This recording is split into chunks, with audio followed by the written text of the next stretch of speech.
வணக்கம். எல்லோரும் நல்லா இருக்கீங்களா? இன்றைக்கி நான் எங்கள் வீட்டுக்கு அங்கே வேலை நடக்குதுன்னு போயிருந்தேன். போயிட்டு அப்படியே கொள்ளையை சுற்றி பார்த்துட்டு வருவோன்ட்டு சுற்றி பார்க்கும்போது தூதுவளை கொடி படர்ந்து கிடந்துச்சு. உடனே அதில் தூதுவளையை பறிச்சிக்கிட்டு வந்துட்டேன்.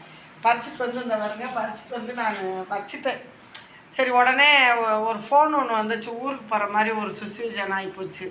அதனால் ஊருக்கு போயிட்டோம். இப்போ வந்து இந்த இலையை வந்து காலையிலே நம்ம நல்லெண்ணெய் ஊற்றி இதை கொஞ்சோண்டு உப்புக்கல் சேர்த்து நல்லெண்ணெய் ஊற்றி நெய் இருந்தால் கூட சாப்பாட்டு நெய் போட்டு வதக்கி சாப்பிட்டோம்னா சளிக்கு அவ்வளோ நல்லது. அதுக்காக இதை நான் இப்போ இதை எப்படி ஆயிரேன்னு உங்கள்கிட்ட காட்டுறேன் பாருங்கள். பேக் கேமராவில் காட்டுறேன்.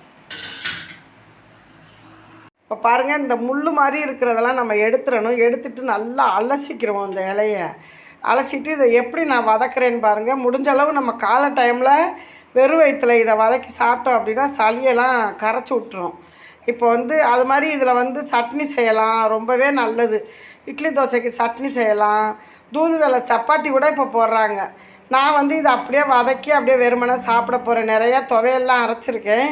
இதை அப்படியே வதக்கி சாப்பிட போகிறேன். இப்போ சுத்தம் பண்ணி நல்லா அலசி எடுத்து வச்சுக்கிறோம். பார்த்திங்கன்னா இது மாதிரி சுத்தமாக எடுத்துக்கிட்டேன். இந்த பாருங்க, இந்த மாதிரி முள் இருக்கிறது, இந்த நரம்பு இதெல்லாம் நம்ம எடுத்துடணும் சுத்தமாக. இதோட ரெண்டு வெங்காயம் சேர்த்துருக்கேன். ஏன்னா நம்ம அப்படியே வெங்காயமும் கொஞ்சம் சின்ன ஜீரகமும் போட்டு இதையும் போட்டு நெய்யில் தான் ஊற்ற போகிறேன். தோசைக்கல்லில் வதக்க போகிறேன். இப்போ கல் காஞ்சிருச்சு. நம்ம இந்த இலைகளையும் தூதுவளை வந்து அவ்வளோ ஒரு மருத்துவ குணம் கொண்டது. அப்படியே இந்த வெங்காயத்தையும் போட்டுக்கிறோம். ஏன்னா அப்போ தான் நல்லாயிருக்கும். நம்ம சேர்த்து மெண்டு சாப்பிடும்போது நல்லாயிருக்கும். நான் வந்து நல்லெண்ணெய் விட்டுக்கிறேன். நெய் கொஞ்சம் கடைசியாக விட்டுக்கிறேன்.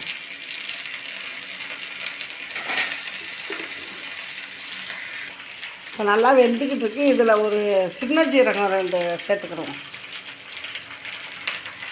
அப்படியே உப்பு சும்மா கொஞ்சமாக. நீங்கள் ஒரு துவையல் மாதிரி கூட அடுத்து சாப்பிட்லாம். ஆல்ரெடி நான் துவையெல்லாம் நிறையா போட்டிருக்கேன். இப்போ அப்படியே மென்று திங்க போகிறேன். இப்போ சாப்பாட்டு நெய் இருந்துச்சுன்னா கொஞ்சோன்னு விட்டுக்கலாம். நான் கொஞ்சோன்னு விட்றேன்.